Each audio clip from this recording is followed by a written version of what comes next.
Hi,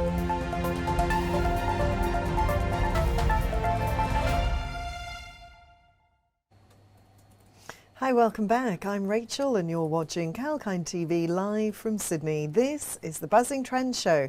The S&P ASX 200 opened lower, taking clues from Wall Street, which did close in the red overnight. The index is down by 58.30 points to 7,114.50. That's at 11:53 this morning, Australian Eastern Standard Time.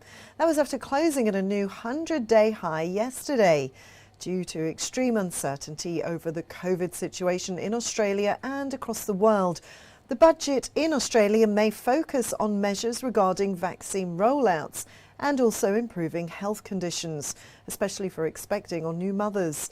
The budget is also expected to look at enhancing childcare facilities that's aimed at increasing the participation of women back into the workforce. Aged care facilities improvement is another point to focus. Other important points to look at in the budget are industries which are worst hit by the pandemic, such as travel. Another point of interest will be when Australia plans to reopen for their own international travel. People are also waiting to know the update on dealing with unemployment benefits and JobSeeker, with an eye on budget planning for agricultural and regional communities. The federal budget will be announced this evening at 7:30 p.m. Australian Eastern Standard Time by Treasurer Josh Frydenberg.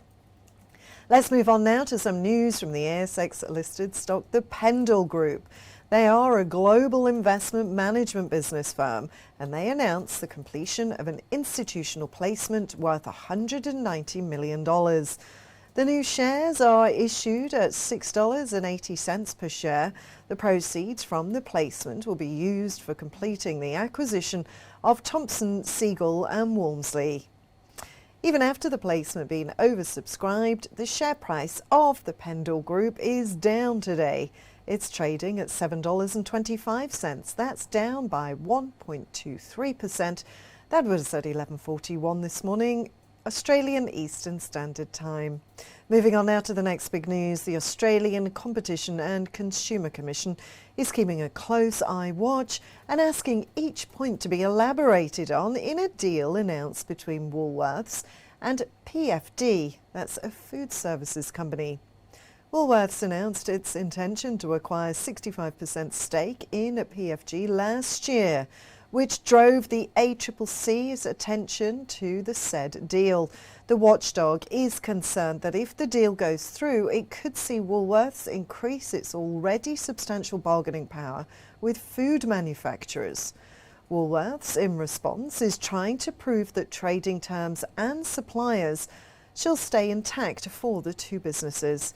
The ACCC is seeking feedback from market participants on the proposed deal.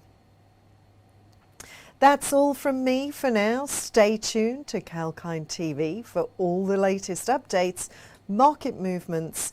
We'll be back with more news on the markets, the economy and diverse themes and sectors. Apart from the regular market updates today, we're also going to provide you with in-depth coverage on the pre-budget scenario. So stay tuned to Kalkine TV. I'm Rachel, signing off.